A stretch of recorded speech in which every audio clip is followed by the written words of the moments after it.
Hello guys, so I just brought the brand new Meta Quest 3S and here are my thoughts. Now I will probably ramble a lot, so if I'm not lazy, I'll put chapters down below. Alright, let's get started.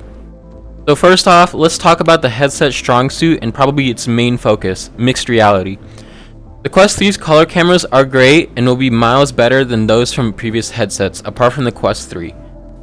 If you have a Quest 2 or older, it will be hard to switch back to the black and white pass-through of those headsets. By the way, Meta, if you're watching this, please make the UI 3D like this. It would be so much better.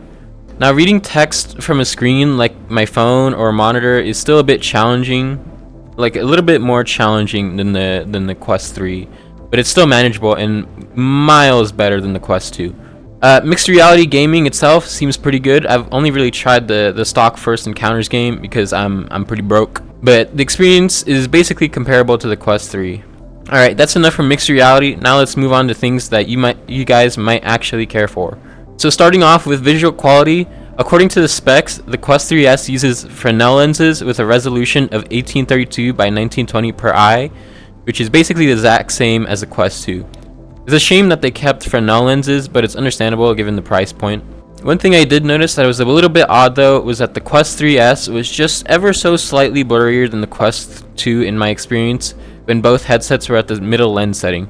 I don't know why, maybe Meta could have just changed the IPD ranges, but if I put the Quest 3S at the closer setting, it does meet the sharpness of the Quest 2.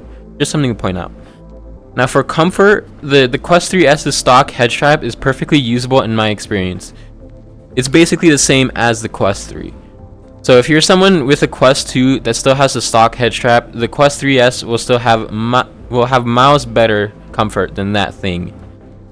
Like why does it have to exist? That thing right there, horrible. That is a torture device. Now if you're going to be playing on standalone, which I assume a considerable amount of you are going to be, the Quest 3S uses the same processor as the Quest 3, the Snapdragon XR2 Gen 2, and it'll be basically the same. I mean, this means that you'll be able to run things such as Beat Saber mod charts perfectly fine. For example, here I have the gameplay of the change of scene mod chart in Beat Saber with the Quest 3, the Quest 3S, and the Quest 2, all of them running on version 1.37 with these graphics settings on screen. Now, as you can see, the Quest 3 and 3S have about the same performance, while the Quest 2 is it's a bit broken. Now I hope to directly compare 3S and the 2, but it seems like the Quest 2 is having a bit of problems running mod charts. So yeah, either way though, you can see the Quest 3 and the 3S are able to hold frames above 60 FPS on occasion, while the Quest 2 seems to be capped at 60, even though it's only rendering blocks, particles, and sabers.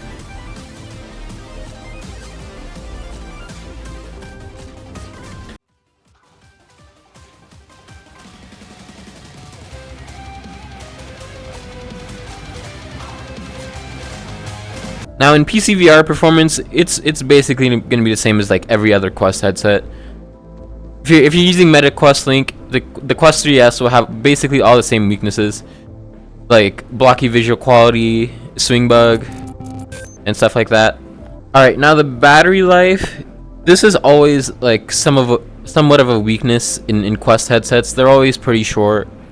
The Quest 3S is not an exception. In my very brief testing, battery life was about the same as the Quest 3's battery life. Of course, for some reason, you're still not able to charge the Quest 3S over link cable though. So say goodbye to your 10-hour long VR chat sleep sessions or something. I don't know. All right, moving on to controllers. This section is probably going to be the most important one given the theme of this channel. But anyways, the Quest 3S's controllers are basically the exact same as the Quest 3 controllers. These controllers feel pretty nice in the hands, given their weight and more rounded beveled edge where your thumb rests. The controllers are also pretty light, being lighter and having a better weight balance than the Quest 2, and having the exact same weight as the Rift S and Quest 1 controllers. I actually checked this. Also, the triggers, I want to point out, they feel very nice and squishy. I kind of like the feel of these triggers.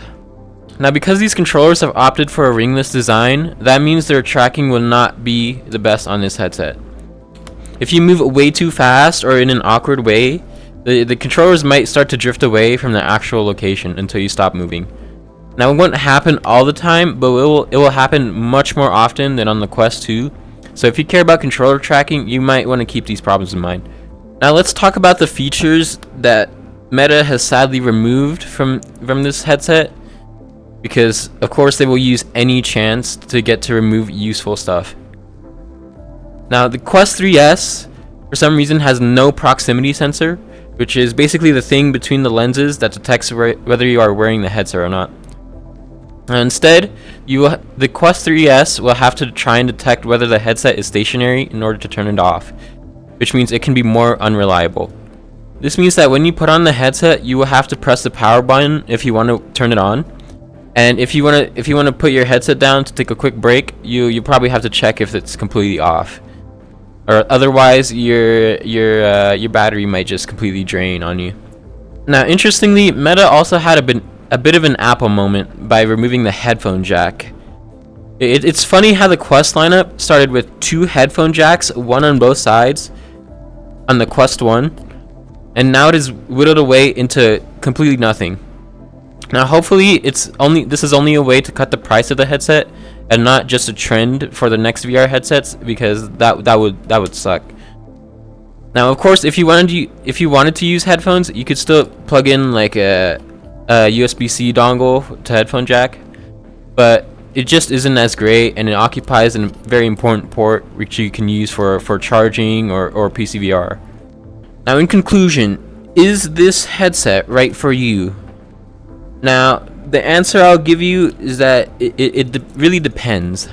If you're completely new to VR and aren't committed to spending too much money, or if your headset is pretty old and outdated, like a Quest 1 or something, then I would say that the Quest 3S is a great headset for you.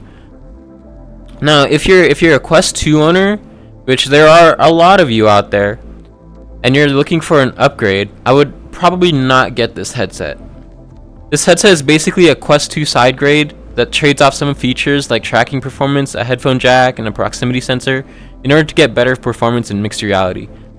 Unless you're really desperate for standalone performance, I would advise you to save up some little bit extra money for that Quest 3. Alright, that's all for this video. If there's anything about the headset I missed, please let me know in the comments, and I will probably respond there. I will still keep farming that Quest 3S content though, because my wallet is not happy. Alright, bye bye.